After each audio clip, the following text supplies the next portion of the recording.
بسم اللہ الرحمن الرحیم نحمدہ و نصلی علی رسول کریم والصلاۃ والسلام علی اما بعد، جیسا کہ ہم نے سوالوں کے جواب ہے آپ کے سامنے پیش کیے، آج جو ہے وہ پہلا سوال یہ ہے کہ دین اسلام میں وہ کون سی چیزیں ہیں کہ جن کے اوپر ایمان رکھنا ضروری ہے۔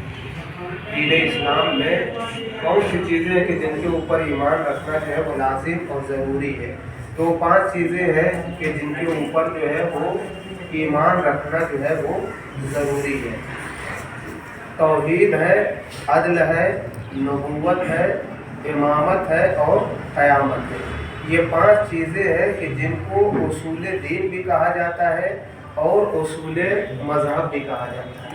ان 5 چیزوں کو، انہیں اصول دین کہنے کی آخر وجہ کیا ہے؟ ان 5 چیزوں کو اصول دین کیوں کہا گیا ہے؟ اصل کے معنی جو ہوتے ہیں وہ جڑ کے ہوتے ہیں، بنیاد کے ہوتے ہیں، اور فرع کے معنی جو ہوتے ہیں وہ شاخ کے ہوتے ہیں۔ اس لیے فروعات دین جو ہے وہ 10 ہے اور اصول دین جو ہے یہ 5 ہے، جس میں توحید، عدل، نبوت، امامت، قیامت ہے، اور فروع دین میں نماز، روزہ، حج و زکوٰۃ، یہ ساری چیزیں ہیں۔ جو انسان اصول دین میں سے صرف 3 اصول توحید، نبوت اور قیامت کا عقیدہ رکھتا ہو تو اس کا کیا ہوتا ہے؟ اچھا، ہمارے اور اہل سنت کے یہاں بنیادی فرق یہی ہے کہ ہم جو ہے وہ اصول دین یہ جو ہے یہ 5 جو ہے وہ ہم مانتے ہیں: توحید، عدل، نبوت، امامت اور قیامت۔ لیکن اہل سنت کے یہاں جو ہے وہ 3 ہی کے اوپر ایمان رکھتے ہیں: توحید کے اوپر، نبوت کے اوپر اور قیامت کے اوپر۔ وہ عدل کو بھی نہیں مانتے اور امامت کو بھی نہیں مانتے۔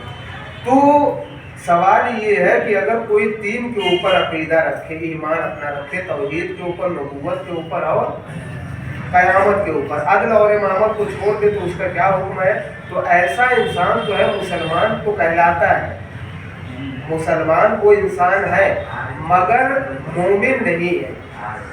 کیوں؟ اس لیے کہ اصول مذہب جو ہے یعنی 2 جو اصول مذہب ہے یعنی عدل اور امامت، جب تک اس کے اوپر ایمان اور عقیدہ نہیں ہوگا تب تک انسان جو ہے وہ مومن نہیں ہو سکتا۔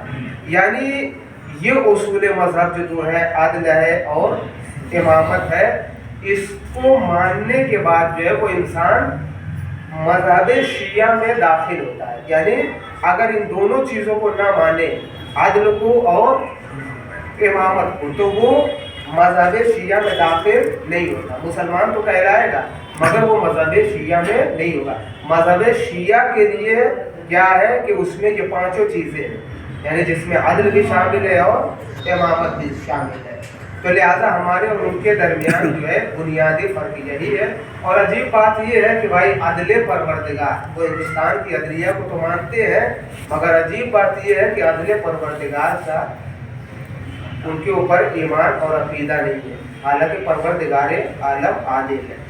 جیسا کہ آپ خود دیکھیں کہ قرآن مجید میں بھی یہ آیا ہے کہ وقالت الاعراب آمنا قل لم تؤمنوا ولکن قولوا اسلمنا، کہ جب اعرابی آتے تھے پیغمبر اسلام کے پاس اور کہتے تھے کہ ہم ایمان لائے، تو پیغمبر اسلام نے کہا کہ ایسا ہے کہ تم ایمان نہیں لائے بلکہ اسلام لائے اور تمہارے دلوں میں ابھی جو ہے وہ ایمان داخل نہیں ہوا ہے۔ تو لہٰذا یہ 3 چیزیں جو ہے جس کے اوپر انسان عقیدہ اگر کوئی بھی رکھتا ہو تو وہ مسلمان کہلاتا ہے۔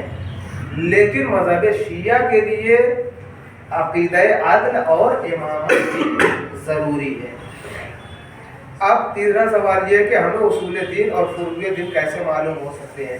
بھائی اصول دین کے لیے ہر آدمی کے لیے ضروری ہے کہ وہ اپنے عقل سے کام لیتے ہوئے ہر عقیدے کو اختیار کرے اور اس میں قرآن مجید کی آیات اور معصوم کی احادیث اور علماء کرام سے رہنمائی حاصل کرے۔ یعنی کیا مطلب؟ اصول دین اور فروع دین ہمیں کیسے لینا ہے؟ اصول دین تو ہے ہمیں اپنی عقل سے سمجھنا ہے۔ مثال کے طور پر توحید ہے، عدل ہے، نبوت ہے، امامت ہے، قیامت ہے، یعنی اس میں کسی کی تقلید نہیں ہے۔ اصول دین کے اندر یہ ہمیں اپنے عقل سے سمجھنا ہے توحید پروردگار کو۔ جس طریقے سے وہ گڑیا تھی، اس نے سمجھا چرخہ چلا رہی ہے اور چرخہ چلاتے چلاتے جو ہے وہ رک گیا، یعنی اپنے ہاتھ کو روک لیا تو چرخہ بھی رک گیا۔ تو اس نے یہ کہا کہ جب تک میں چرخہ چلاتی ہوں